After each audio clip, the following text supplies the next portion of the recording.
All right. What is going on, everybody? Welcome back to another episode of Not for Debate.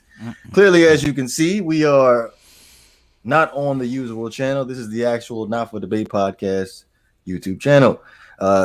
You already know the co-host, Shake Money, is in the house. Havoc is in the house. And in particularly, I was looking forward to seeing Banks, considering the fact that our Miami Dolphins, me, Shake, and Havoc's Miami Dolphins, put our foot on the Los Angeles Rams' throats, and it sees that Banks is a no-show. So we're going to try to keep this thing going hot and ready by the time Banks gets here, if he gets here. But we left last episode out on a cliffhanger. Shake Money, he dropped the bomb on us as far as the top 5 rap albums. My top 5 rap albums. Shake, did you want to go ahead and summarize yours real fast before I give you my 5? Sure, that's my number 1 is gonna be.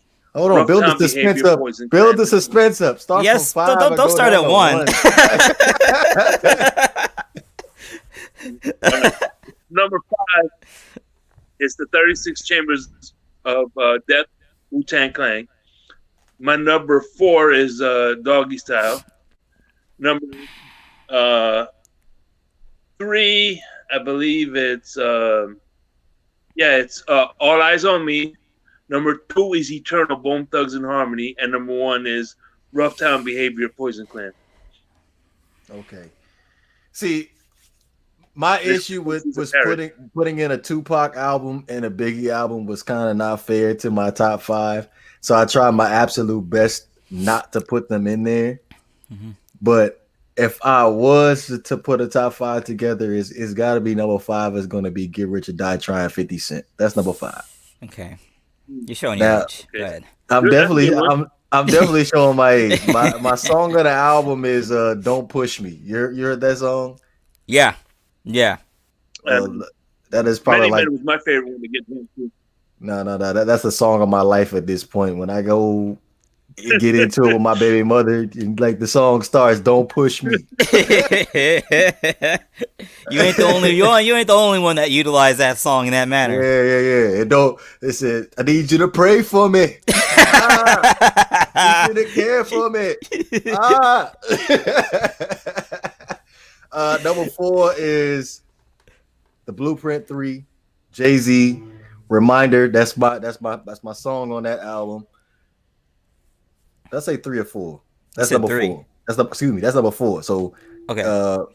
Get Rich or Die Trying is 5. Blueprint 3 is 4. Number 3 is definitely going to be the Carter 3, Lil Wayne.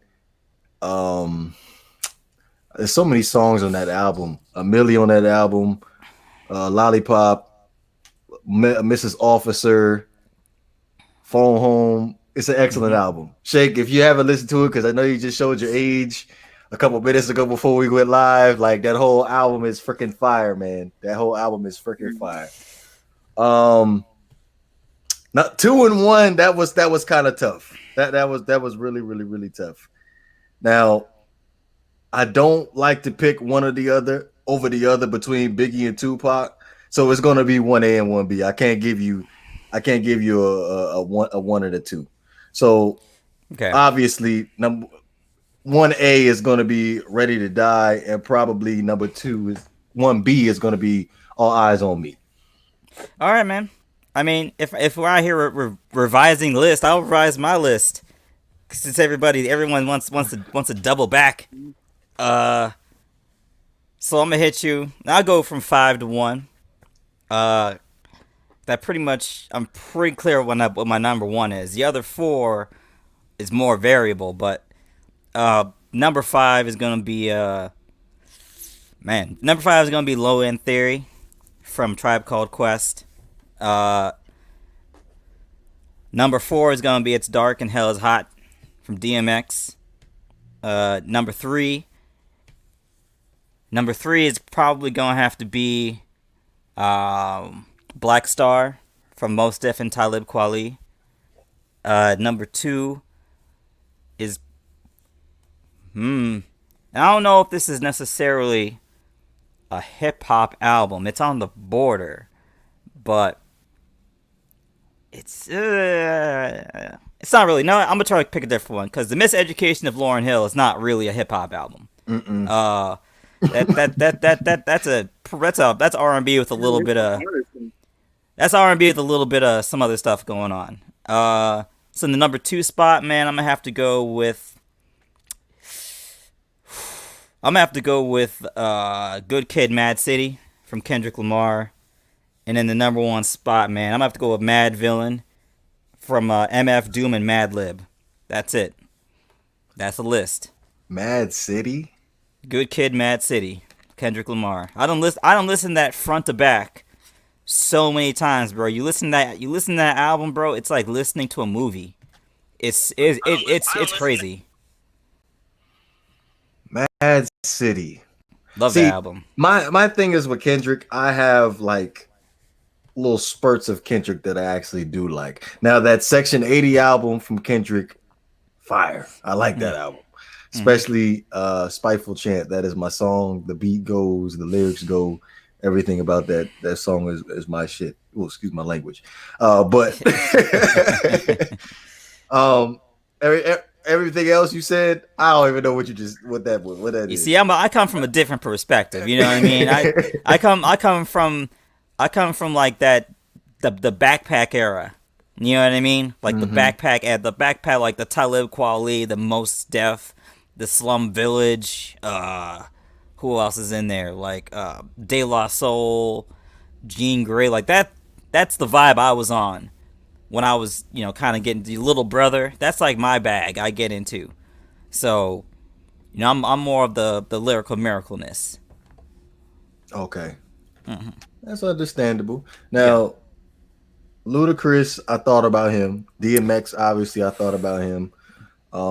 There was one other artist that I thought of. Oh, Eminem, excuse me. My bad. Can't leave him out. I feel weird leaving him out. Yeah, like the I Am Marshall, definitely that was an album that I wanted to put in my top 5. But as far as like listening to those top 5 albums from the back that I mentioned, it's very, very hard for me to put anything else in there. Yeah, I hear you. Like I would want to put Eminem in there, but like his most iconic work, I don't really feel like picking up the Marshall Mathers LP and running that back in 2020. You know what I mean? Like in high school, that was my bag. But like 2020, I can't get into it. But I listened to It's Dark and Hell Is Hot the other day. I listened to Mad Villain almost every week. So I gotta go by playability and what in 2020 what I'm actually still playing to this day. I still play Tribe. I still play that Mos Def, that Talib Kweli, all that type of stuff. So yeah, man, that Kendrick, man, every time I come across it, man, I gotta give it a play. It's that good. No doubt. So Havoc got himself a little bit of new school in there. But Shake, due to your age, man, because I still can't get over that miraculous number that you gave me or dropped a bomb on me before we went live. Is there any new school artists that you listen to right now? New school, like from now? I will probably say from 2010 up to now. I'll say Kendrick Lamar. It's pretty good. Oh, so everybody's on the Kendrick Lamar. No J. Cole's, no Drake's. I mean, J. Cole. Man, that first album was the pack was like the I thought that was gonna usher in the brand new era of the backpack rappers. When J. Cole came out with that Forest Hills Drive album, I was like, man, it's the new backpack era has begun, and it died, pretty much died, but he tried to hold it down though. Yeah, when I was coming up, the South was rising. When I was in high school, you couldn't go anywhere without hearing this and rattling somebody's trunk. That's a fact.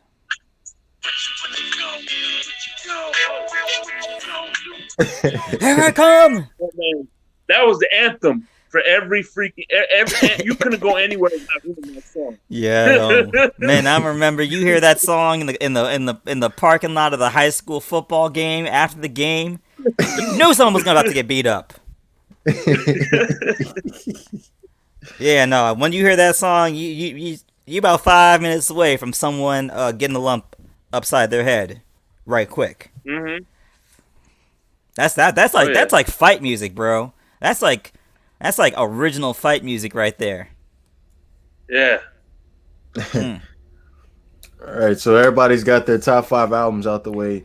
Now, Tuesday, 4 o'clock Eastern time, that was the end of, well, excuse me, that was the trade deadline. Any surprises there as far as the trade deadline, good and bad, or moves that weren't made and moves that were made? Not a whole lot was. I mean, Yannick and I mean not exactly at the trade deadline, but Ngakwe got moved. Everson Griffin got moved. A couple guys got moved, but I don't think any of what people would consider the names got moved. Some team like the Dolphins made like a few minor moves, but nothing really to run home about. So, this year's trade deadline, man, it was pretty uneventful, which is interesting considering how many teams are just trash this year, and you would think there would be more teams that would be sellers, but I Yeah. mean, it is what it is, man. I was Say- trying to see who's gonna pick up Gilmore. That was interesting too, because of the fact that I wouldn't exactly say that the New England Patriots are tanking, but at this point, sitting at 2-5 right now, with not a lot of talent on the roster, I would think they would try to dump off Gilmore for what do you think? A second at least? It's 'Cause- it's interesting you bring that up because I said on my platform yesterday that a lot of people in the national media they never want to say the words rebuilding and New England Patriots together. So whether you want to call it a rebuild, whether you want to call it a retooling, I mean, when a player that can surely is the best player on your entire team right now, and Stephon Gilmore is putting his house up for sale, you know the vibes. So, clearly, Bill Belichick, welcome to the world that the rest of the NFL has to live in. You have not had to see him for about 20 years, but this is what all them teams that you've been beaten down the past 2 decades, this is what life is like for them. You having a bad season, and now you're out here considering moving your best player for assets. So every dynasty got to come to an end, man. That New England one's over. Time to start brand new. I wouldn't write them off just yet. They don't have a quarterback though. Is it quarterback or weapons for the quarterback? They don't have both. They don't have either. I think Cam is still capable. Have you seen him play this year, bro? I mean, as a runner, yes. He's the biggest running back in the league. But as a passer, man, I mean, I know he doesn't have anyone to throw to. But golly.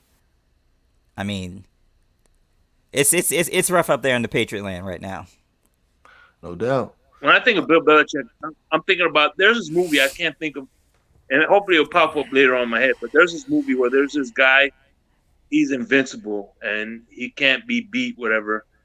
And all of a sudden he turns human or something like that, and bleeds for the first time. He's like, "What the hell is this?" You talking about I think Superman? that's what Bill Nah, Belichick's. He talking about Hancock. Okay. Probably. What was it? Hancock.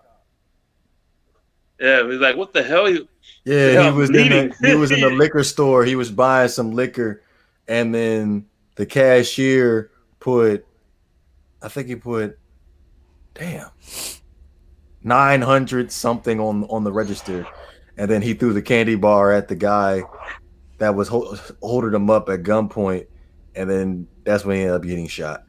And then he just touched himself. Was like, "What the heck is this? I'm bleeding." Man. How you know Hancock's so good? I like that movie. I love that. Well, I think it could have been better, but that was one of my. I love that movie. I love Hancock.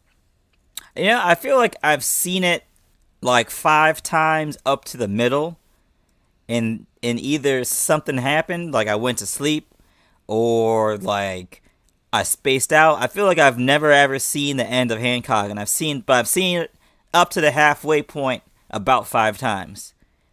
But I also feel like I'm not missing much from what people tell me. No, actually, I know the movie now. It was Freddy versus Jason when he got out of the dream world and went to the reality. He realized that he was mortal. Okay. Now that movie I've probably seen like 2 times. I've never seen those in movies. the dream world, he couldn't be touched. But when he was in reality, that's when he realized he was mortal. That's kind of like Bill Belichick. Once Tom Brady left, he realized he was mortal. Apparently, I mean, they're at a place right now, man. We'll see, because a lot of people, they talk about franchises that hit the reset button. A lot of franchises, like, they take pride in the fact that they, like the Steelers, right? Like, they never really had to hit the full reset button. But when I hear Stephon Gilmore on the market, that screams to me, reset button. They got no choice. Really, they ain't got no talent on the roster. Mm-hmm. And I believe they're going to have the second most salary cap next year too. So yeah, it's reality has finally caught up with them. Like, going on a 20-year run is unheard of. So reality had to come knocking on the door at some point. You know what I mean? Mm-hmm. It is what it is, man. Welcome to the rest of the NFL, Bill Belichick. Now, can I take a minute real quick to make a little announcement here? Considering the fact that Jay Hearn is the first person in the stream this evening, I would like to honor him with the first moderator status of the Not for Debate podcast YouTube channel. So salute to you, Jay Hearn. Appreciate you, Jay Hearn, for being the first person in the stream, man. Salute to the Not for Debate podcast, actually acknowledging people in the comments. We try our best. It's the people, man. It's the people. They keep this thing going. That's 100% right. But back to what we were saying about the New England Patriots. Really, no significant talent on the roster. Obviously, they had a couple of players opt out due to COVID-19, but really, at this point, the New England Patriots, they're in the sweepstakes of possible Trevor Lawrence. But to be honest with you, when you look at some of the teams that are sitting in front of the New England Patriots right now, as far as getting that number 1 pick, whether it be the New York Jets, where, to be honest, they missed their opportunity to get their first win when they lost to Buffalo 2 weeks ago, if I'm not mistaken. Mm-hmm. Possibly Dallas. Any team in the NFC East could possibly get that first pick. That's a fact. The Houston Texans, well, we have their pick, so I don't see us drafting the quarterback with that Houston Texans pick, unless I'm not even gonna say unless. Yeah, don't do it. But outside of that, like, really, those are the only. Oh, Dallas. Did I say Dallas? I did say Dallas. Yeah, so yeah. Really, not that many that can go out and get a Trevor Lawrence with their first pick in the NFL draft. Yeah, it's interesting because last year people talked about how we were starting dudes from Lowe's.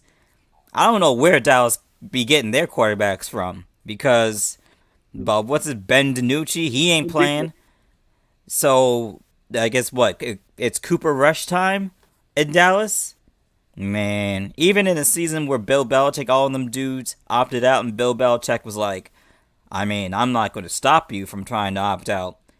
He basically was like, I'm going to take this as like my free year, because all these veterans are going to be back next year, or I'm going to cut them to save the salary cap. So, he's probably, I think Bill Belichick this year is trying to maintain the appearance of being competitive while having no talent and not actually being competitive. Like he's trying to strike that fine line where no one can put that tanking label on him, but he also ain't really trying to win nothing this year, right? Ideally Bill Belichick wants to stay competitive and lose. That's what he wants to do. Well, hey, he want to go down swinging. You can't hate on a man for that. I can't do it. But Wes is in the building. We have a special topic for Wes. What's going on, Wes? What's up, y'all? It's good. How's it going, bro? How's it feel to be a winner, man? What you mean? We got look, man. Y'all see it. We got the most championships. Well, we tough for most championships anyway. But y'all know what it is. Great organization. Great coaching. It is what it is. It's starting to show, y'all. Well, that's good because we get the opportunity to switch gears on topics because in your absence, we have had this conversation of Mike Tomlin being the Hall of Fame coach. Obviously, he set the record now for the most wins by a black coach with 41 now, if I'm not mistaken. Yeah, 141. 140. Excuse me, 140. Tony Dungy previously had 139. Mike Tomlin just got 140 with the win against the Baltimore Ravens. All right. Ironically. So if y'all talking about just training, yes. I mean, he only had what? Has he had a losing season? Nope. There you go. No losing seasons. 8-8 was his losing season. But nope, 0 losing seasons. One. What was your record last year? 8-8, bro. 8-8. Oh, it was 8-8. Okay, I don't know why I keep having 5-11 in my head for last year. Duck Hodges, man. With Duck Hodges. I don't care who you had as a quarterback. Yeah. Hey, hold on. Let me introduce myself real quick. I'm Shake Money. I've become he's let me on here. And my best friend, I had lost one of my best friends a long time ago. He was a mentor. He was like a big brother to me. You see behind me, you see a terrible top behind me. Oh, yeah. See that? Yeah, he was a big, diehard Steelers fan. So I know about Steelers. So that's why I talk highly about Tomlin because I followed his career ever since he came to the Steelers. So now that my background is out of the way, go ahead. I'm sorry. No, that's awesome, man. R.I.P. But if you're talking about winning, dude has not had a losing season. Now, people are gonna say he won a Super Bowl with Bill Cowher's team, which that's kind of a toss up because you still have to coach that team. It's a fact. That's a fact. Now, I will say if he go ahead and do it this year, which is probably their best chance, go ahead and win the Super Bowl. I'm gonna have to say it's solid, it's solidified. He's in there. I mean, I just think one, if you in the league, you a head coach in this league for 14 years, and you don't have one losing season on your collar. I mean that kind of speaks for itself, particularly in an era where it seems like black head coaches can't keep a job. I was trying not to even go there, but there you go. I'm just saying. I mean, I'm just speaking the facts of the matter. I can't believe you guys are out here supporting this cheater, man. Well, I mean, he didn't really trip the guy, right? But he did trip the guy. What you mean? He stopped him from scoring his touchdown. He cheated. No one has a perfect record out here, man. Michael Jordan missed a couple jump shots here or there, man. It's fine. Hey, he was supposed to. Well, he should have videotaped him instead, right?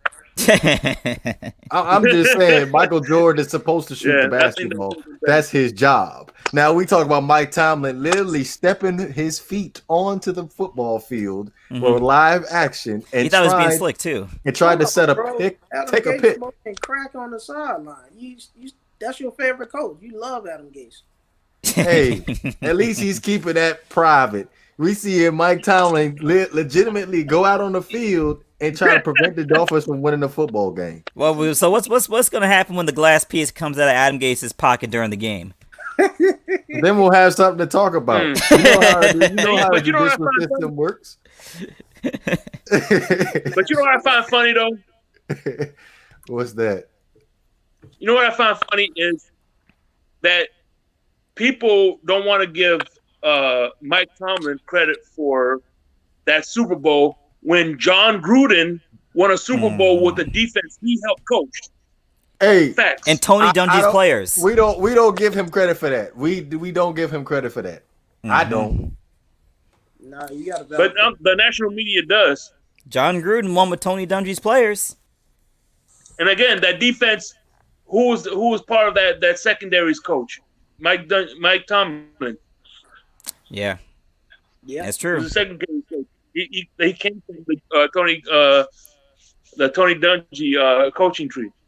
I'm just saying that was a hell of a defense the Tampa Bay Buccaneers had. Yeah. If we're keeping it as Havoc would say, a buck.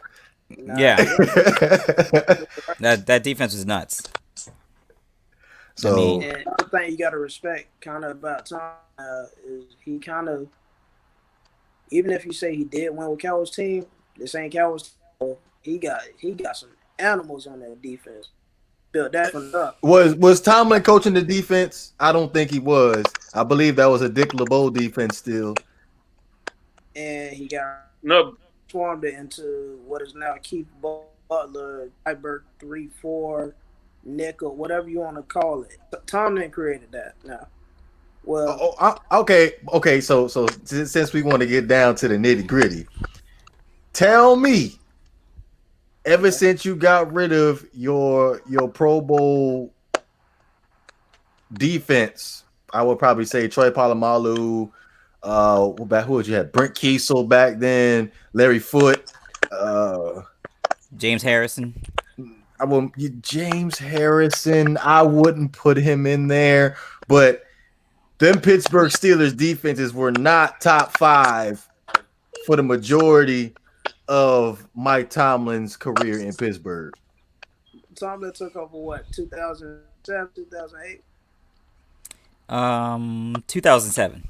Yeah, 2007. So from, I'll say, all the way up to 2012, 13, when they lost that Super Bowl to Green Bay, that's when they got out of that top 5 category.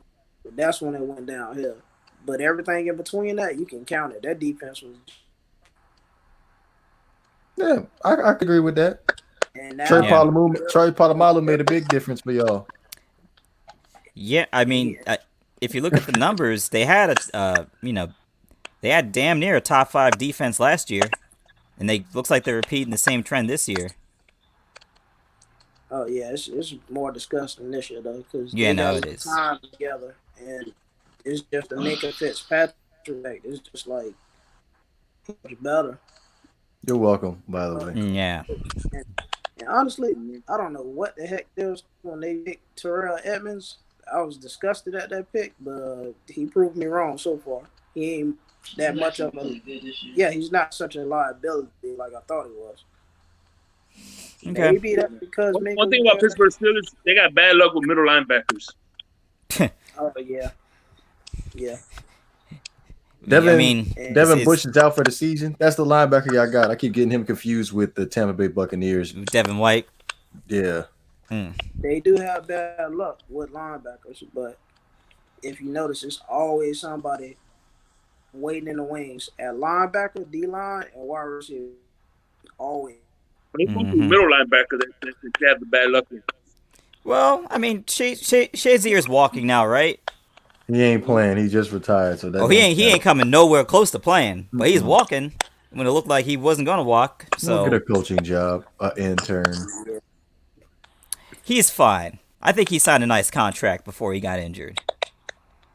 Yeah. But I mean, Mike Tomlin's a no. To me, it's he's a Hall of Famer, and the thing is, he's not even close to being done. Like, he can coach for another. I don't even. Was he 48? I mean. Yeah, Pittsburgh likes to hire their head coaches young. Well, yeah, it's like usually they hire a head coach and they give him 20 years and they move on, right? Mm-hmm. So they're gonna let Tomlin ride this out as long as he wants to. Well, they only have like 3 coaches in their existence. 3 coaches. Yeah. Yeah. All three That's coaches have a ring. Then you know what? All two of them are in the Hall of Fame. That's true. I mean, So Yeah, if you and keep Mike a Tomlin's dude gonna be in the Hall around of that Fame. long, if you keep a guy around that long, I mean, you come keep on. them around for a reason. Like, I don't understand how some of these dudes kept a job for that long. I don't get Or it. you mean like Jason Garrett? Jason Garrett, I never got it. It's a couple to name, but if you keep a guy Adam around Gase. that long, he should. Adam Gase ain't have a job that long. He only had a job for what, 4 seasons now. I wouldn't let Adam Gase bring me water. I wouldn't let him mop the floor. I wouldn't let him clean my dirty towels. None of that. He's trash. Where's all this hate coming from? He's I don't hate him. bro, Just bro. being real. This man It, single-handedly ending people's careers and dismantling teams. Whose career he in? Any Dolphins player he didn't play? No, Mike Tomlin ended Antonio Brown's career. So what's the difference? Antonio Brown ended Brown. Antonio Brown's There career. we go. He Thank you. ended Le'Veon Bell's career. What's up with that? Man, first of all, What's up Le'Veon. with Martavius Bryant? Let's talk about Martavius Yeah, Bryant. let's say first of all, Le'Veon Bell was hanging out with Martavius Bryant a little too much. You know. If we're keeping it a buck, I'm just saying, like these are premier talented players that left Pittsburgh. Let me tell you something about Tomlin. Tomlin, he's more of like a player's coach. But if you ain't with the team, he's not gonna make you be with the team. I can kind of see that about him. So he let them guys go off, do their thing. I was smoking with LeGarrette Blunt, and he gave him another chance. Kind of surprised that, and he capitalized on that. But he won't. And you know the Steelers don't really pay their stars like that. Mm-hmm. They don't care who you are. If you're not for the team with the team, you can go. It's always somebody winning the wings. Yeah, so Adam Gase just want to establish a culture with wherever he goes, and players just don't want to fall in line with the culture. It happens. Well, all of a sudden we have to put Adam Gase in this narrative of him being a terrible coach because of the fact that he got rid of Jarvis Landry because he felt like he did not need to pay him. Well, the thing is, you can only establish. First of all, culture is just a collection of people, and I don't know if Adam Gase, number one, I don't know if he's ever established a culture that many of his former players would characterize as positive. Number two, I don't know if Adam Gase necessarily gets the respect from his best players. I mean, I've seen on more than a number of occasions the best players on the team he's coaching publicly disrespect him. Now you can say what you want about Tomlin and the Steelers shipping out Le'Veon Bell, but Le'Veon Bell didn't wild out in practice or anything. Antonio Brown wasn't even necessarily wild out in practice, or we didn't know about it. At least Tom was able to keep it under wraps. The AB thing came out later, much later. Even come on now, he was on Facebook Live recording Mike Tomlin's end of the game speech. So we giving him a pass. I'm not giving him a pass. Bro, did you not see his whole 2019? Dude has issues outside of football. Yeah. And you know what I find funny though is he got a $30 million signing bonus. Man. Uh-huh. He got a $30 million signing bonus and gave it up. Dude's got problems. After he got his last suspension, he publicly apologized to Ben and the Pittsburgh Steelers organization and said he didn't realize how good he had it in Pittsburgh. This is true. That's what he said. Mm-hmm. Was this while he was still on Pittsburgh? This after. So he was after. After. He was after the Patriots. Okay, it was after the Patriots. Okay, damage control. I mean, listen. Mike Tomlin got enough of a record. He don't need us standing up for him. You know what I mean? He got enough of a record to stand on. Okay, well, is it? Oh, y'all go think ahead. Adam Gase still has a job just because of Peyton Manning? Yep. Yep. Oh, okay. To this day. All right, that's it. Oh, We can move okay. on now. Okay, well, let me throw you this curveball real quick, Wes. Let me throw you this curveball. Do you think? Him and the guy Would you say, go Shay? ahead.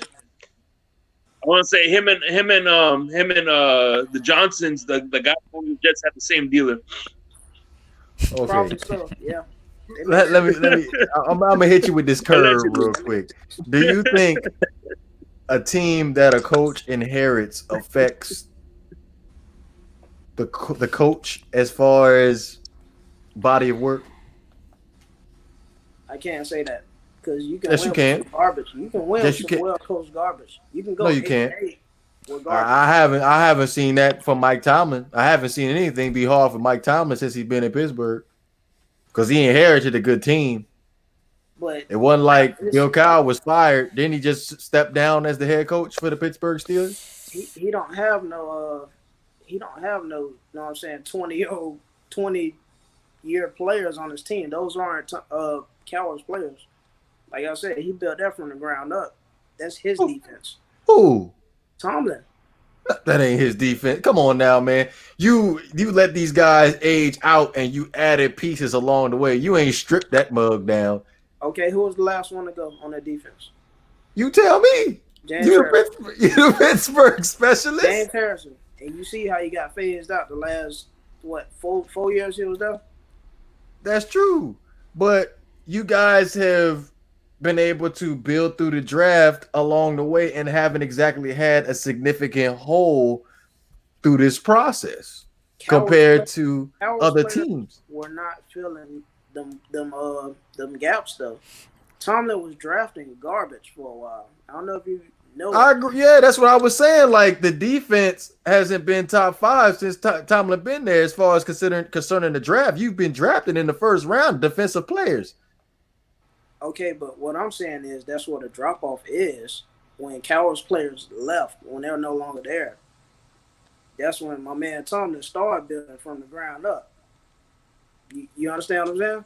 I see what you're saying. That's what a drop off was. But you still got a Hall of Fame quarterback to build out that defense, though. I mean, that's a great luxury to have. I wish we would have had. And We had a Hall of Fame quarterback for the past 15 years. You got either one or the other. Compared to when Gase went to New York, you ain't got nothing. All right, now ask yourself this now. Is the quarterback supporting the defense right now, or is the defense supporting the quarterback? I feel like they moving in symphony, perfect harmony right now. It's both. Mm-hmm. I would say more the defense though. The one thing I can say about the Pittsburgh Steelers is that when Ben has his off day, because everybody does, the defense steps up, and when the defense has their off day, Ben steps up. Their offense steps up. It's very complimentary in football in Pittsburgh right now. All right, so let's talk about the times they didn't have a defense, though. Let's talk about the Antonio Brown, Le'Veon Bell years. Mm-hmm. Can y'all see a significant difference? The Killer Bees.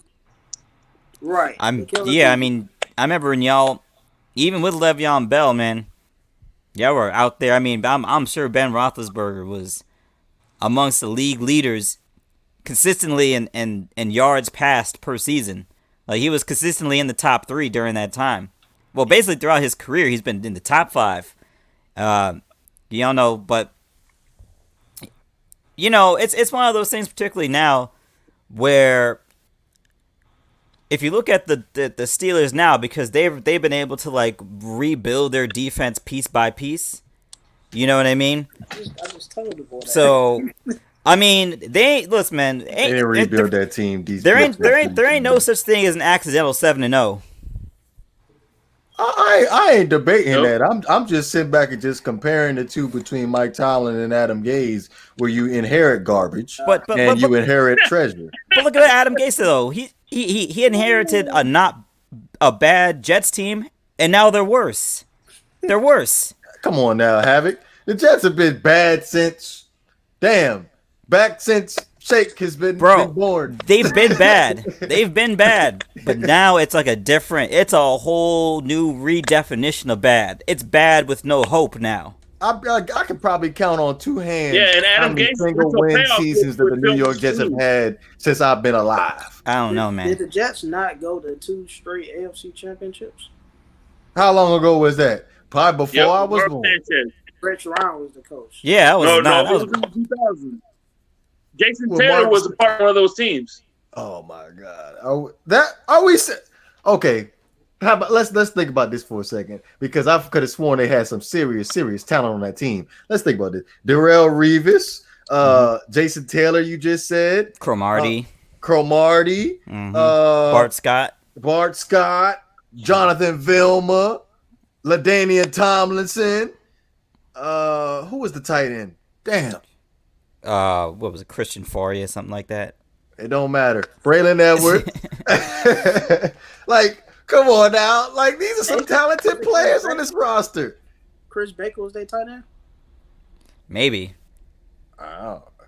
Well, Either way. bottom line is they had some perennial talented players on that roster for them to go to them 2 conference championships. Mm-hmm. I think Rex Ryan built that team through the draft and free agency.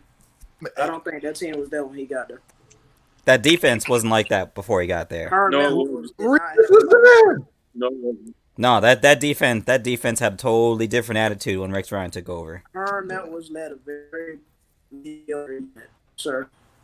No. Before Rex Ryan there, Herm wasn't the head coach. There was a different head coach before Rex got there. Who was it? Mangini or somebody? Mangini, yeah. Yep. Mm-hmm. Yeah, Matt. Herm went to Kansas City. Right. That's right. Okay. Yeah. I mean, you won't get much debate from me. I mean, the Jets have been trash for most of my life, but Adam Gase ain't exactly. And it's funny because the GM for the Jets, he had his press conference today, and they asked him point blank, "Do you think you can win with Adam Gase moving forward?" And he said yes, which would lead me to believe that him and Adam Gase should both be fired. If he honestly believes Adam Gase is part of the future plans of that team. Hey, how much crap think Adam Gase smokes? I'm just saying, he gets you paid just quite a look bit. at the talent on the roster, Wes. Like, what you expect them to do? Bro, you're not even trying to build them. You're getting ready to star players. Your young star players. Look, at the end of the day, when you bring in a new GM and a new head coach, they're not going to keep players that they didn't draft. That's just how it is. Let me tell you what right. I did today. It was like Antoine Bethea's podcast he was doing with like a former player. He said, if you the president of the team, you want to keep Adam Gase. You know why? Because he is guaranteed to get you the number 1 pick. Hey, like I said, the last 2 weeks they have been playing fairly decent with Mims coming back and Mekhi Becton coming back. They was pretty competitive against the Buffalo Bills 2 weeks ago. It's the Chiefs from last week, so you really ain't really expected much. But at least they put up something of a fight. So they're headed in the right direction, in my honest opinion, by those 2 Adam Gase draft picks in the 2020 draft. So, bro, they can't get much worse. Don't write off Adam Gase just yet. I just feel like it's just this narrative that has been going around about Adam Gase, and everybody's just riding with it. Jamal Adams rode with it. Avery Williamson getting chipped out, he was happy to go. Shit. If I was on a winless team too, and I get traded to an undefeated team, I wouldn't even pack my bags. I'll probably hire a mover and say, I'll meet you at the new place. I just can't wait to get started with my new team. So the New York Jets, unfortunately, they're on the right track. Now, people want to blame Adam Gase for Sam Darnold's lack of success. But again, it goes back to the lack of talent on the team. Like, we'll see moving forward what the New York Jets decide to do. 9 times out of 10, they're probably going to move forward for Sam Darnold, Sam Darnold, since Adam Gase didn't draft him anyway. So that's just is what it is. Like, that's what I kind of expected that with the Washington football team too. Ron Rivera, him coming in as the new head coach, I wasn't expecting him to start Dwayne Haskins but it ended up happening that way because due to COVID-19. Now you see Kyle Allen playing as their quarterback because he has connections with Kyle Allen. See what I'm saying? Yeah, I mean, they're gonna move Darnold out, and maybe Adam Gase can bring in the quarterback of his choosing. Maybe he can bring in Josh Rosen, and they can ride that Adam Gase Josh Rosen combination to playoff success, man. All I know is everywhere he goes. Balaj. Yeah, right. Josh Rosen, Adam Gase, Kalen Balaj. Man, that I smell rings. The New York Dolphins. Onion rings. Yeah, right. Yeah, I smell onion rings from Kalen Balaj off that Wingstop. That Wingstop shift. Hey, we all know when it comes down to any type of business, it's all about connections. So you see on the Jets' current roster, they have what 3 or 4 former Miami Dolphins with Neville Hewitt. I'm not sure if Kalen Balaj is still on the roster or not. No, he got cut. Oh, he got cut? Okay. Yeah, when you try to hurdle someone that's standing upright, that means you about to get cut. Oh, well, you try. Hey, y'all acting like he got signed to like a multi-million-dollar contract. It was a penny on the dollar type of contract where they just needed some talent. It didn't work out. They're moving on from him. That's just what it is. Mm-hmm. Yeah, no, Adam Gase is trash. I don't know how else. I don't know how many ways I gotta say. I mean, when you are an offensive coach and you don't score any points for 7 straight quarters, I'm talking about not even a field goal. Golly, I mean, what happened? What happened to Adam Gase's whole career? When he was with Peyton Manning told him, "Hey, if you just shut up and let me call all the plays, I'll make sure you stay coaching. I'll make you a star." That's right, and he did. So what he do for Jay Cuddy in Chicago then? Because everybody has their opinions of Jay Cuddy. Jay Cutler just threw it straight to Brandon Marshall. Yeah, he turned him into a 24th ranked offense. Devin Hester even said it. I don't know if y'all seen his Bleacher Reports though. He said it.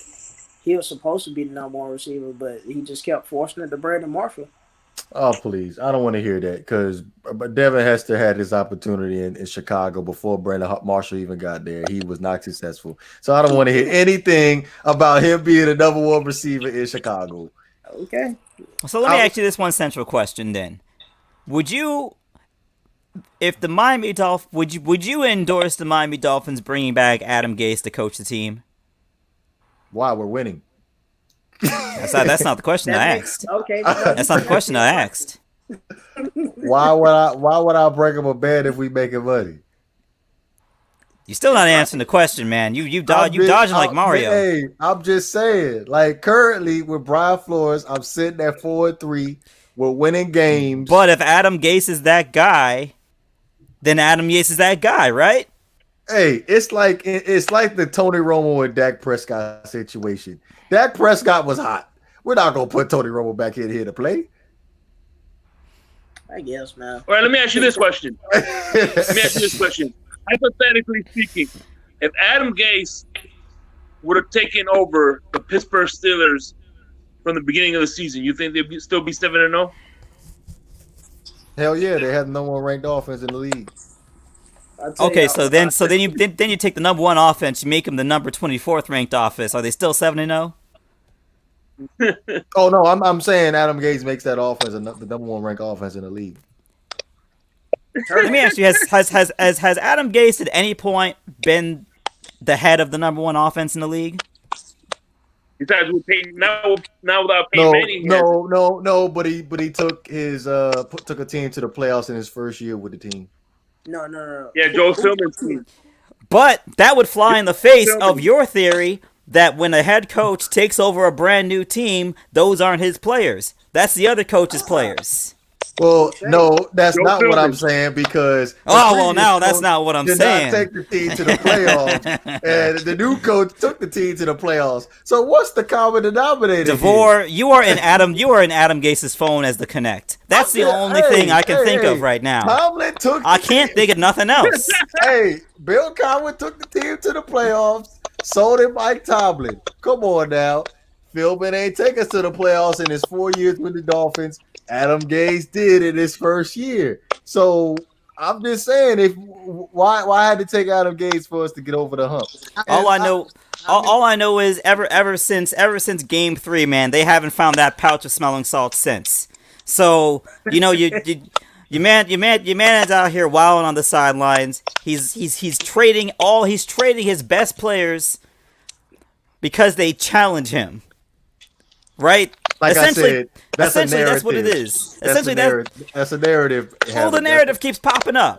The narrative keeps popping up. It's the perfect scapegoat. It's the perfect scapegoat. Like the same thing that happened with T.O. See my man right there in the middle with the popcorn. Perfect thing with my man T.O. back in the day. Every time there was an issue with a team, it was always his fault.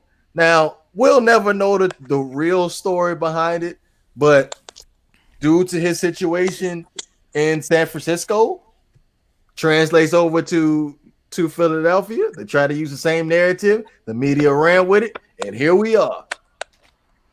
Well, when Adam Gase loses his job at the end of the season, maybe he can come on Not for Debate and defend himself, because it's one of those things where you see enough to catch the vibe, right? I've seen enough of Adam Gase as a head coach with the Dolphins, and with his tenure, and I'm in New York City, I'm in Queens. I know what people on the street are saying about Adam Gase. Word on the street is they're keeping Adam Gase around to secure the number 1 pick. That's word on the street. That ain't exactly the highest endorsement of a head coach, that we're keeping you around to lose. And you know what's funny is Boomer Esiason was the biggest Adam Gase defender. He don't anymore. He's just going with the popular opinion. He ain't a real one. Boomer Esiason isn't down with the Jets anymore. He ain't a real one. The lengths he will go to. The lengths he will go to. He ain't a real one. I would give the credit, even from last year, the whole Ryan Tannehill thing. Remember, you were spot on with that. But what happened to you? I'm gonna ride this until it's dead. What happened? It's dead. Jordan Howard. What you mean? We sat down. Well, there's this report that went around. Me, Havoc, and Shake was having this conversation a couple of streams ago, where Jordan Howard had the most rushing yards in the league since I think like 2007 or something like that. Mm-hmm. And I technically knew that. I just ain't stated last year. when we put that on top 5. Hey, it's on record. It's on record. I'll have it played for you this Saturday, 9 p.m. Eastern time. When I put him at number 3. I had him at number 3. So what do you think I be just be spitting bull job out my mouth? I be saying real stuff. Man, Jordan Howard is a bum, bro. That dude. He gonna show you something this Sunday though. What's he gonna show me? Where to sit down? He gonna be like, "Hey, Miles Gaskin, who?" What's he gonna do? He gonna show me to my seat. Yeah, right. Is he gonna show me to my seat when I go eat at Wingstop on Sunday? Hey. After he's a healthy scratch for the 5th week in a row. When we win against the Arizona Cardinals this Sunday, everybody named Jordan, buy him a brew. Buy him a brew. You know what, Jordan Howard got a big contract, so he works at Bowl Camp. You know what, bro? Until Jordan Howard gives me more than 1 yard per carry, his name is Howard Jordan. I'll put some respect on that man's name when that man averages Jordan, more than 1 yard per carry. Hey, Jordan Howard, you doing great, bro. Let's just keep putting this in here when we sit back and talk about Jordan Howard so far this season. Howard Jordan. As far as his lack of production, he has been put in situations where he hasn't been successful with the Miami Dolphins. These are obvious rundown situations, goal line situations where he's going to get short yardage, and due to that, he has 18 carries for 14 yards or something like that. So he ain't getting the type of volume that Myles Gaskin is getting. And clearly, Myles Gaskin has showed us this past Sunday against the Los Angeles Rams. And considering the fact that it's 10:54 right now, we're 54 minutes into the stream, Banks is not going to show up. So I guess we can go ahead and just transfer right over to that Los Angeles Rams and Miami Dolphins game. And I'm going to sit back and gloat for my next 5 minutes about Tua's first start. Now, Shake and Havoc, you guys are probably not going to like me after these next couple of comments, but I was pretty pissed the fuck off when Tua ended up having that sack fumble, and then he ended up getting up smiling like it was okay. No, it ain't okay. It's Aaron Donald. Ain't much you can do about that.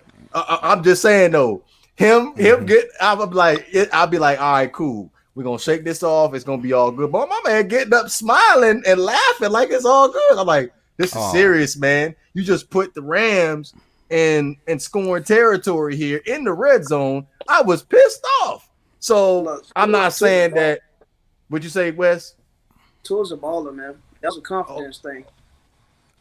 I don't care.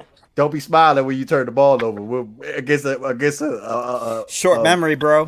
You gotta keep a short memory, bro. That's true. I agree with that. But at the time, I was mad because that turnover happened. That put the Rams in scoring position. And then that next drive, offensive drive, Myles Gaskin, which solidifies the reason why I feel Myles Gaskin shouldn't be the leading back from Miami moving forward, put the ball on the turf and put them right back in scoring distance. Now, if they would have put the ball in the end zone, I hate to say what ifs and hypotheticals, but the game would have been over for us because they would have just killed us on the ground after that. Not with that defense we got though. This defense is a little bit different. Don't do that. Than the average bear. No passes given. And you know why no passes given? Because 3 of those running backs on the Los Angeles Rams, Henderson, Akers, I forgot who the other guy's name is. They all had 30 yards apiece. Oh, listen, our run defense is not good, but okay, our pass defense is basically damn near number 1 in the NFL right now. So it offsets a little bit, and then you pair that with the fact that they're the number 1 scoring defense in the league right now. You know, clearly the defense and special teams won that game. I don't think anyone would debate that. Clearly the defense and special teams won that game. But, you know rookie's going to make a mistake. You might as well get it out your system on the first snap. Because he was pretty much on point for the rest of the game in terms of what they asked him to do. They didn't ask him to do anything, to be quite honest. They didn't really ask him to do anything. That's what he said. Except just be smart with the ball. I agree with that, but if we're just keeping it a buck, as you say, if we would have been 14 points in the hole, do you really think we would have edged out that win? I think they would have switched up the game, the play calling on offense. So it's hard to say what would have happened. They would have killed us on the ground. Let's just put it like that. They would have killed us on the ground. I mean, you can play the what if game. I don't live in the what if universe. Me neither. You know what I'm saying? I gotta live in reality.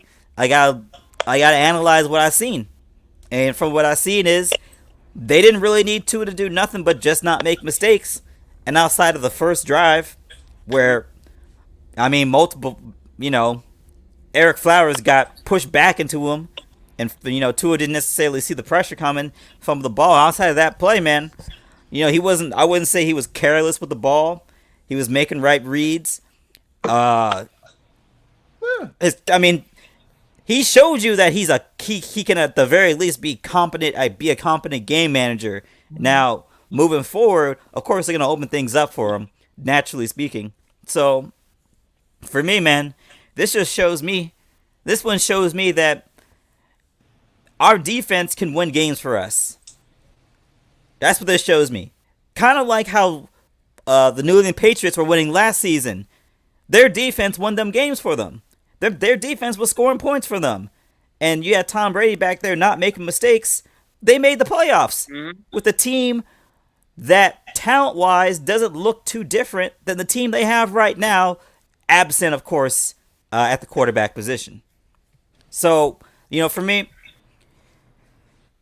this is one of them games where you start to see what the Miami Dolphins formula is on defense, right? It is lean heavily on that secondary, because when they started dialing up them zero blitzes, with no conscience. They dial it up whenever. You seeing what's happened when you have some cornerbacks that can cover some guys, right? So, I mean, the run defense ain't much, but that pass defense is all on point. I know that much. Well, if you got the guts, if you got the balls to keep calling that defense, means you have to have confidence. 100%. Coach him up. So, I mean, if y'all gonna keep doing that, the Dolphins, I like it, man. I'd love to see the Dolphins win sometime. I've been here in Miami for 32 years. I ain't never seen the boys get past the wild card. It's been a while. Yeah, 32 years. Yeah. Said no, it's only been. Well, the 4 last years, time, 5 years. DC says past the wild card. Oh, past the wild card. Oh yeah. Okay. That was like the Jaguars game. Okay. Y'all got destroyed. I agree. Mr. J and Jai running for 200 yards on the Steelers in the regular season. It would have been a different story if Ryan Tannehill was playing. Oh my gosh. Yeah, that Matt Moore did start. Yeah, that did not work out well. Yeah, actually would have been a different story. They wouldn't have made the playoffs. I was the leader of that train too, Wes. People wanted me to delete my YouTube because I was defending Ryan Tannehill back then. But I don't hear them people talking to me no more. I don't know, man. You seem to have an affinity for like losers. Yeah. Hey, you gotta stick up for the little guy when everybody just want to roll with the narrative. You know what I'm saying? But I mean, I'm not necessarily roll. There's no Jordan Howard narrative. The man's a healthy scratch every single week. He's a healthy scratch every single week, getting paid to stay at home. Look at when he gets in the game, though. You can't call him a healthy scratch when you pay attention to the situations that they put him in. Goal line situations. You ain't getting no yards in goal line situations. The most you'll get is probably like 3 or 4 yards. But the thing is, 10, they know what you're doing anyway. But the problem is, he's not even getting 3 to 4 yards. Gaskins ain't getting it on the goal line either. Gaskin weighs like 40 pounds less than him. What that mean? Jordan Howard should be able to at least move a couple more yards forward than a dude who weighs about $170 something. All I know is this Sunday after the game, anybody named Jordan, buy him a brew. Man, y'all, if you see Howard Jordan, you tell him to give that money back. Buy him a brew. Buy him you too, Shake. Anybody named Jordan, buy him a brew. Man, I'm gonna buy him an application at Wingstop so he can make an honest living. I'm gonna probably meet him on a corner somewhere by a corner store because the Jordan before that was Cameron Jordan. We ain't gonna talk about him. Yeah, the Jordan before that was Cameron Jordan. Remember the tight end Cameron Jordan? Didn't work out. I don't. Then Deion Jordan didn't work out. I don't. Dolphins don't do good with Jordans. We don't. No, we don't. But this is an exception, though. And for the record, for the people in the chat, it's a possibility Matt Breida might not play either. I found that out a little later this evening. So it should be the Jordan Howard show, right? Should be the Jordan Howard show. Oh, like I said, buy that man a brew after the game. Because if we get this dub, you buy him a brew. If you a girl, you know what to give him. Listen, who's no running back? They just traded Kansas City, I think. He ain't playing. DeAndre Washington, but he can't play the first week. He probably still gonna have a better stat line. He's probably gonna have more yards per carry than Jordan Howard. What is your hate affair with Jordan Howard, Wes? Like ever since I put him on the radar, you just been like, nah, I can't get with it. Dude was good, but he's not quite elite. Like you say he is, bro. He's elite. Like I said, the stat line is he has the most rush yards since 2017. He's elite at getting paid to do nothing. What has he done this year? Hey, 18 carries for 14 yards on the goal terrible. Line. That's all he got. That's all he got, though. That's all he got. He should have at least half of them should be touchdowns if he's like that. Like you say. Nah. But Wes, if they already predicted what the play is, how effective is it going to be? If he that dude, like Derrick Henry coming at you. That's a fact. That's so different. That offensive line You know is what, let me is not- Oh, A- now it's different. Now it's A1. It's A1. You can't sit back and make that assessment. That offensive line is pretty good for Tennessee. And when against y'all, that wasn't y'all. The week before last, no, what team was that playing? The Titans that was playing, they was able to stop him in the backfield on a regular. The new linebacker who got in for Devin Bush. The white dude, right? Man, he smashed Derrick Henry and he hurt himself doing it. Okay, well, you better be happy that you ain't gotta play the Miami Dolphins because Jordan Howard going. listen, man. For the dog. Listen, man. On my I got a platform called No Passes Given, and you know I put Jordan Howard on the side of a milk carton for a very good reason because he earned it. He earned that, bro. Is he even practicing? Is he still in shape? He gonna have to practice today because we gonna need him. He Like- gonna need him for Sunday because I don't believe in a mid. I don't believe in. Some folks think Lynn Bowden is gonna get the carries. I don't believe that at all. Havoc and Shake. I bet both of y'all play fantasy football, don't y'all? I used to. I can't do it anymore. It's too intense. That's real. Would y'all pick up Jordan Howard? Yeah. Hell no. I did. Sucker. I bet you he was wide open available Matter of too. fact, Not even a problem. Matter of fact, live right now, I'm about to drop Matt Breida right now. You put that waiver claim in for Jordan Howard and had no fear, didn't you? Nope, I waited for it to clear. I'll wait for it to clear. It didn't even wait the period. Actually, as a matter of fact, when he clicked on Jordan Howard, the computer said, "Are you sure?" Actually, when he clicked on Jordan Howard popped up on FaceTime like, "Are you sure?" I'm about to clear it. Thank you. You know what, y'all? It could be. You're the only one. It could be a matter of opportunity. Even my mama dropped me from the fantasy football team. I appreciate that, DeVore. That's tough. Uh, It could be opportunity though, man. I mean, maybe he just ain't had the opportunity, but he gonna get it this weekend, according to my dog DeVore. Bro, he may just get the opportunity just out of the fact that ain't no bodies left. Hey, well, this is his chance to shine. I'm just gonna keep it I like this word, a buck. He's gonna get his chance to shine. Why you slow down and say it like it's new? keep it a buck. If he goes for a buck, if he go for 100, DeVore, next time you come down here, because I know you come to one of these garbage Dolphin games. Oh no. We quarantined it right now. I can't afford to catch that. Yep. Oh, you had to run him? No, I can't afford to catch it. I'm about to have a child. I can't get break that hole. Well, me too, but they ain't stopping. No, I'm just playing. yeah, it's stopping me. hold on. You from Miami, right? Yes, sir. You Miami? Yeah. You still in Miami? Because I'm from Miami originally. Oh, okay. What part? I have a question because I was listening to some old school slow jams. What does Hot 105 play nowadays? Is it still out? Is Hot 105 Ain't nobody listening to the radio no more, man. Yeah, I haven't listened to radio in Rotation song, 80s, 70s, 90s, like R&B slow stuff. You're gonna get the same rotation. It's just the DJ from the Late Night Storm. He retired a couple years ago. Freddie Cruz retired, so it's the same rotation, bro. Yeah, I know you're talking about Victor Cruz. Yeah, Victor Cruz.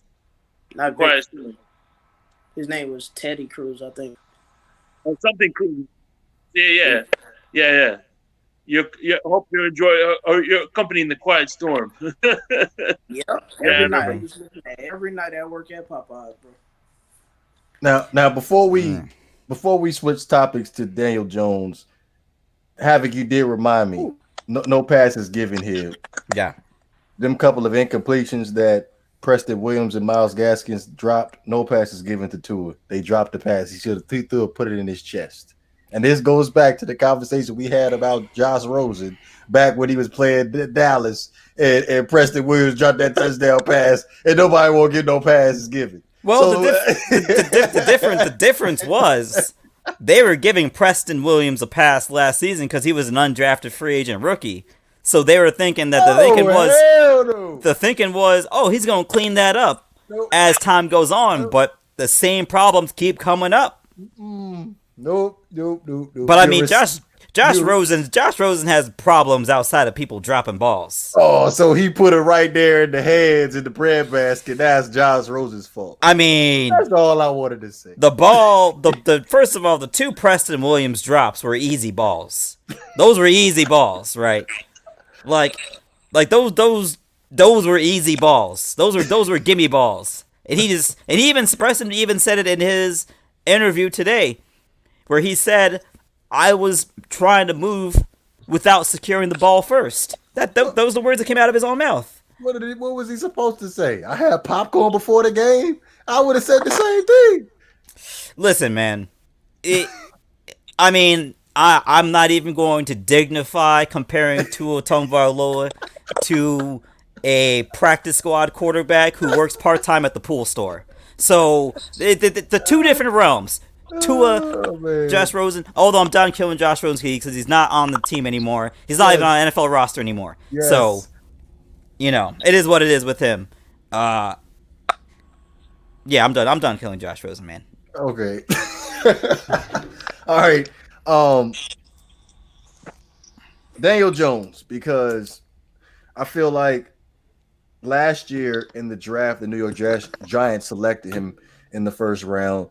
A lot of folks thought that he was selected a little bit too early in the draft, and then he came on during the 2019 season as possibly being the best quarterback in this particular draft class. Now, watching this past Monday night's game against the Tampa Bay Buccaneers, the New York Giants were clearly put into some opportunities to solidify and win the game. Now, Wes brought this to my attention. As far as Daniel Jones is concerned, as far as this year so far, he hasn't lived up to his first round status from 2019. I'm gonna speak on this real quick, and because my phone was dying, I don't know how much longer I got. Daniel Jones, he has officially solidified himself as a bust. That last game, that did it, because there's no way some of the passes he threw, his man's covered. I mean, throw it out. Accuracy wise, he made some good throws and he made more bad throws. Like that Golden Tate touchdown, that was solid. I love that play. But then, like nothing outside of that really stuck out to me. When you draft a quarterback in the first round, where they took him at, and I'm pretty sure it was better quarterbacks they could have took. Haskins. Would you? Well, let me ask you that. I take that back. Disregard what I just said. Haskins or Jones? Haskins or Jones? I'm probably still going to take Jones down. Is there a third option? Well, Kyler Murray, but he went number 1 overall. Yeah, man. Daniel Jones is a future journeyman quarterback, bro. My point is, you probably could have went with Gardner Minshew or Kyle Allen and got the same thing, if not better. But the expectations are so much higher for what he drafted him at. He's not showing the potential he showed at the end of last season. So, in my opinion, New York already looking for their next quarterback. I think when they finally, run the tape on the Daniel Jones era, it's going to be him tripping over his shoelaces when there's not a player 10 yards close to him. Just him tripping all by himself, man. That's going to be the story of Daniel Jones's, quarterback. That's going to be his quarterback story, man. Yeah. A lot of... Listen, wasn't the bill was in front of him. Yeah. It's just like he's... And it's kind of like... It's hard because... we're not necessarily sure if the New York Giants head coach is actually a head coach. The one player that is actually probably Daniel Jones' best asset is gone for the season, Saquon Barkley. Like, if Daniel Jones is going to succeed, man, it's not going to be in that environment.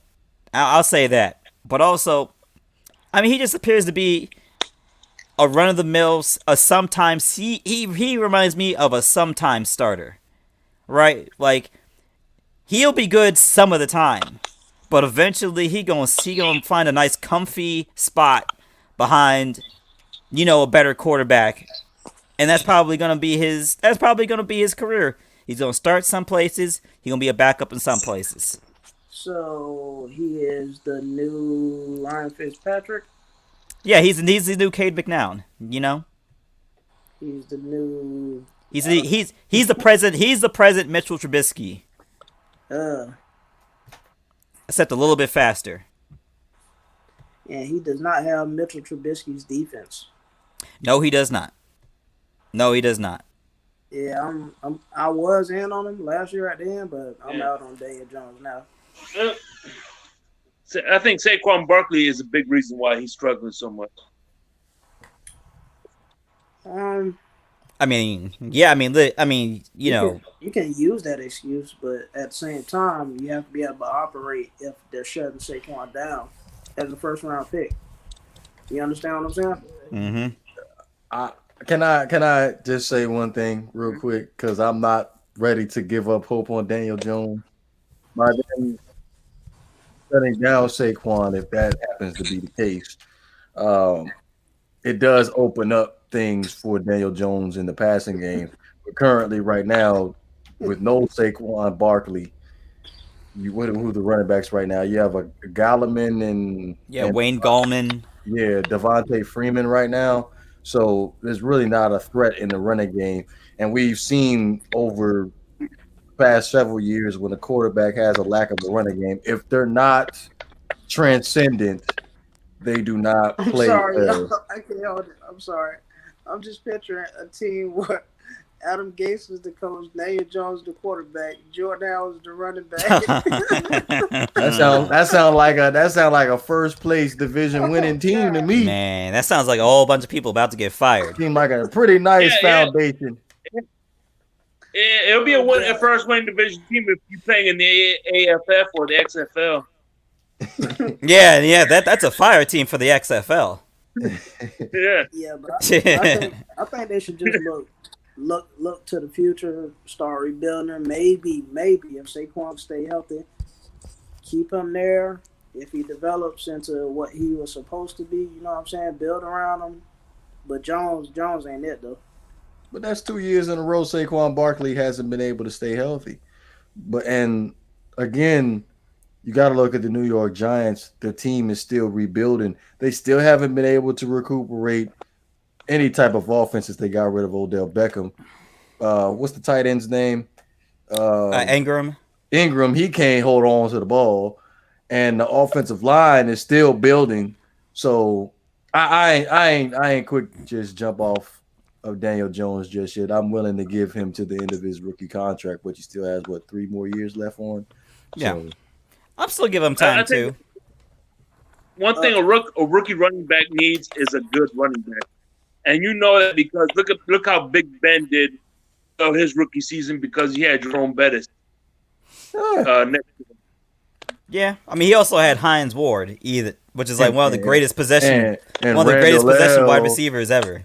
Yeah, Brandon Plexico Burris. The guy who shot himself in the leg. Yeah, Plexico Burris. He also had a hell of a defense. Yeah, so a lot of things come into play here, which goes back to the conversation. When you end up inheriting a fairly good team, you have success. Compared to when you inherit a bad team, your spots start to show. But the thing is, when you inherit a bad team, you're not expecting. Well, like no one in the Jets fans aren't expecting wins. They just want to see something they can build on for next year. The problem is they're not seeing anything you can build on for next year right now. They do. They got Mekhi Becton. Right. I second that. He's good. But I mean, put it this way: if Mike Tomlin what about the the other 4 offensive linemen and a running back and the wide receivers? The team that he has now will be garbage. Why would it? Because the receiver success has been the same in Pittsburgh. Ben Roethlisberger has been there for 15 years? Wow. Yeah. So far. As long as you have the core players on your roster, you shouldn't really miss a beat. I mean, yeah, to a certain extent, particularly at the quarterback position, if you have stability there, Yeah. I mean, you're gonna be all right. But that's I mean that is not normal in the NFL. That is like a super luxury to be able to have the same quarterback for 15 years. Like that's a luxury. And it's not a coincidence that the good franchises tend to have this. I Yeah. mean, that is like, number 1 in the formula for success. I think the problem is particularly when you're talking about, let's say, the Jets or Adam Gase or anything of that nature. I have not heard many stories regarding outside of players that Adam Gase likes, right? He has certain guys that he just likes Frank Gore for some reason, right? Like I outside of those like Frank players, Gore. everybody likes Frank Gore. Yeah, Adam Gase everybody got loves Frank Gore. Yeah. Yeah. That's a good pickup. But man, it's just when I look at the intangibles, just the communication, just like setting the culture, I'm pretty sure outside of Minka Fitzpatrick, like everyone on the Dolphins at a very basic level respects Brian Flores, right? I haven't heard Cam Wake say a word. I haven't heard Ryan Tannehill say a word. I haven't heard anything from Cam Wake since he retired.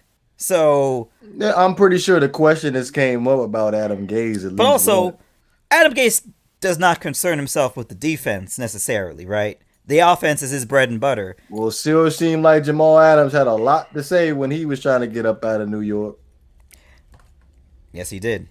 Well, he's probably out there at practice like, dog, this our offense this year? This ain't gonna work.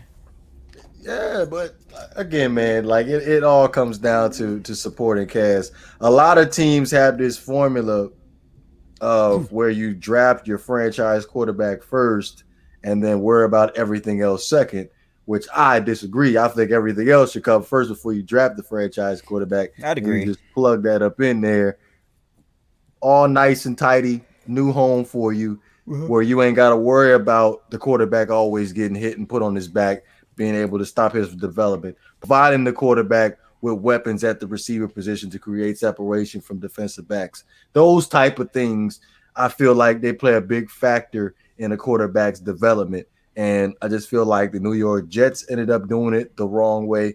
The Washington football team currently right now, them getting rid of Trent Richardson, the offensive line shakeup. You mean Trent Williams? Yeah, no Trent Williams protecting the blind side. The running back position is still kind of a question mark. Even the receiving core, you just have one good receiver in McLaurin. Mm-hmm. Same situation. The New York Giants offensive line is still rebuilding. Not a great supporting cast in New York outside of Saquon Barkley. Like those type of things, they play a big, huge factor. Now, us as Miami Dolphins fans, we were fortunate enough to hit on some of these draft picks because nobody would have known that Austin Jackson would have been a day one starter and would have been solid there. Nobody would have known Solomon Kinley would have been a solid right guard for the Miami Dolphins. Nobody would have known that Robert Hunt would be a solid right tackle thus far. So those type of things really play a big, huge factor into drafting a quarterback in the first round. Yeah, but I'll say that I feel like the league is willing to give Sam Darnold another chance because he's flashed enough to say that if he was in a better situation, he would be successful. But I think particularly with Daniel Jones, man, Tua said something during the pre-draft process. He said you never go broke taking a profit. But Daniel Jones' decision-making process has been highly suspect since he came in the league, and it's even more suspect this year. So it is true, man. I mean, you can only cook with the ingredients that you get from the grocery store, right? Well, if it's off the dollar store shelf, what do you expect to do? It's not gonna taste good. I mean, it depends whose here's hands the you put it thing. in. Gase record Adam Gase record as an NFL head coach is 30-40, with 31 of those losses by at least 10 points, the most of any coach since 2016. Who's that coach? Jeff Fisher? I don't know, but so Okay. 30 of those losses are by he constantly gets blown out. And here's another thing: the Jets had more talent than the Dolphins did last year, and Dolphins are on the upswing, Jets are on the downswing. Why Well, is that? what was the Jets' record last year? I What don't was the remember. Dolphins' record last year? They were 5-11. Mm-hmm. No, actually, they were 5-11 last year. The Dolphins They were had more five wins and than we did. Yeah, but the 11. Jets had more wins. Yeah, I'm just saying the Dolphins are 5-11. I don't know what the Jets had. Yeah.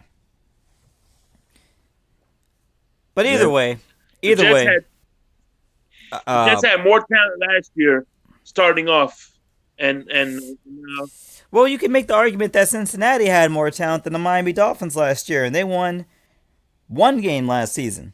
yeah. The Jets were 7-9. Come on now, like that was it I- wasn't good, but it wasn't. Well, Bro, it ain't that, good, but you know what I'm saying. Like it ain't like but although if it you was go better than Miami. I could tell you if that. I'll say this much though, yeah, better. if you are 0-7,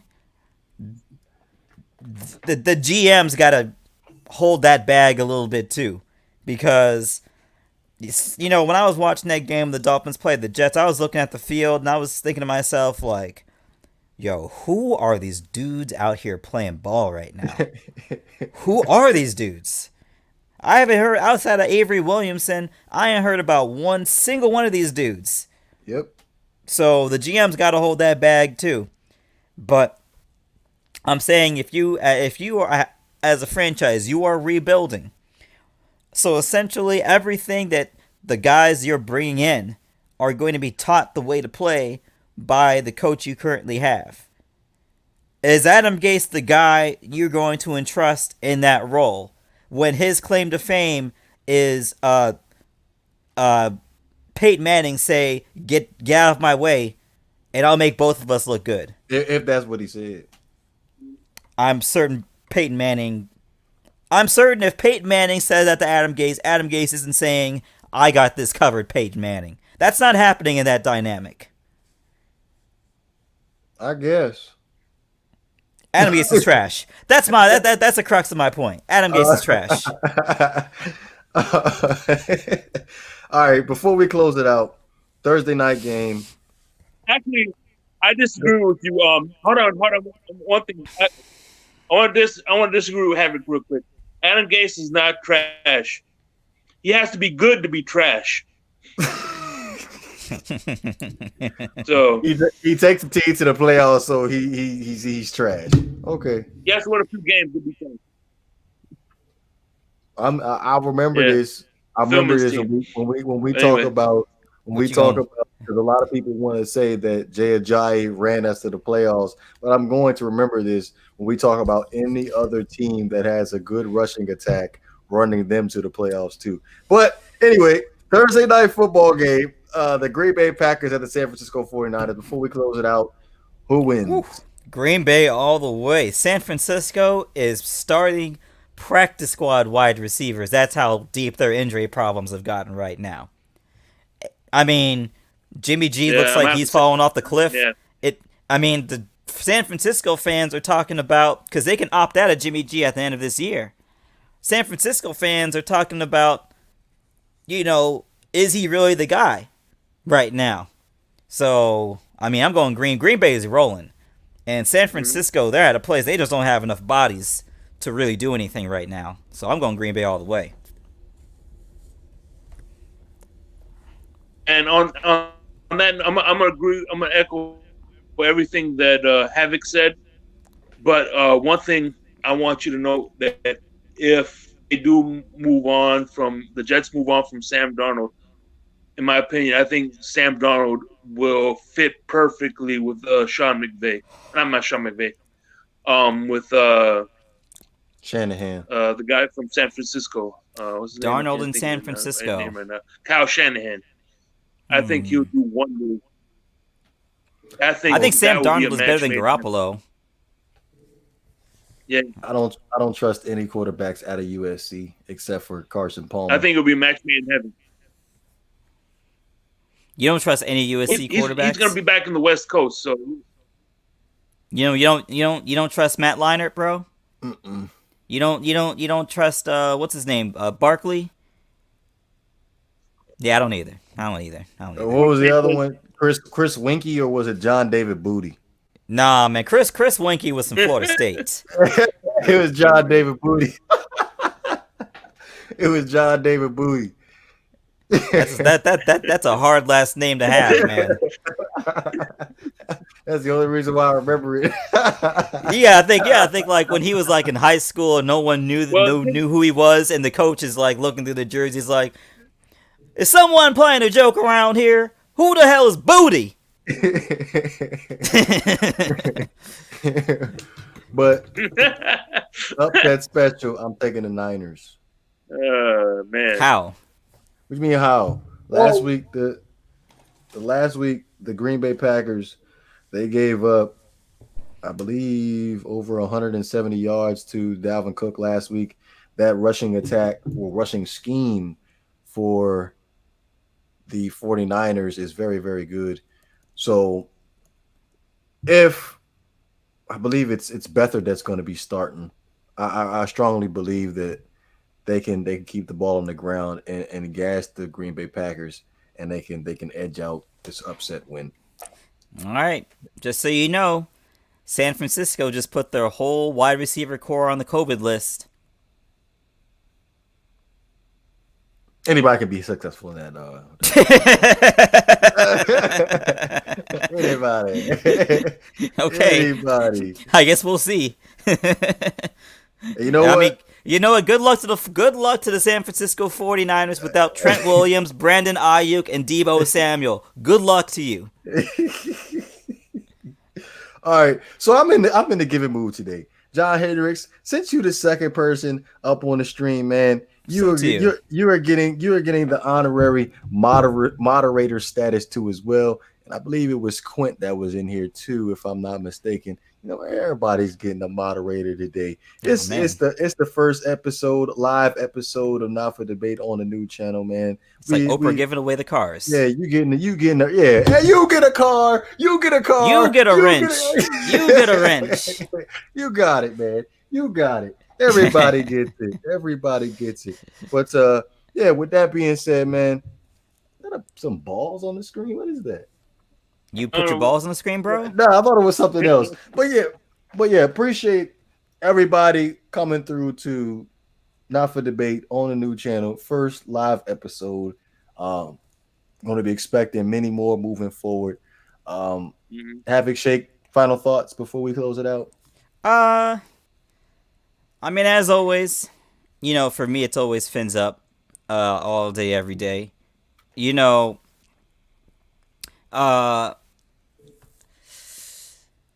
this week has been very trying so far, but I'm glad that we have football to talk about. We have a lot of other things in the world to talk about. So, you know, as always, you know, we're here to give y'all that good conversation. Try and give y'all some entertaining takes, man. And if you like that type of content, go ahead and check out No Passes Given, man. Oh, yeah, little thing we do out here in the YouTube verse as well, man. I'll try and drop the link if I could find the channel. But salute to y'all, man. Salute to people in the comments. Devora Shake, man. Let's do it again. Absolutely. Shake, what you got for me, man? If Shake just like froze up just now. Okay. If I remember correctly how his outro usually goes, shout out to Zamunda. Yes. And good luck to Jordan Howard this Sunday against the Arizona Cardinals. That's in a nutshell something that Shake would possibly say. That sounds about right. Yeah, that sounds about right what he would actually say. But yep, this is Not for Debate, man. We up out of here, man. Peace out.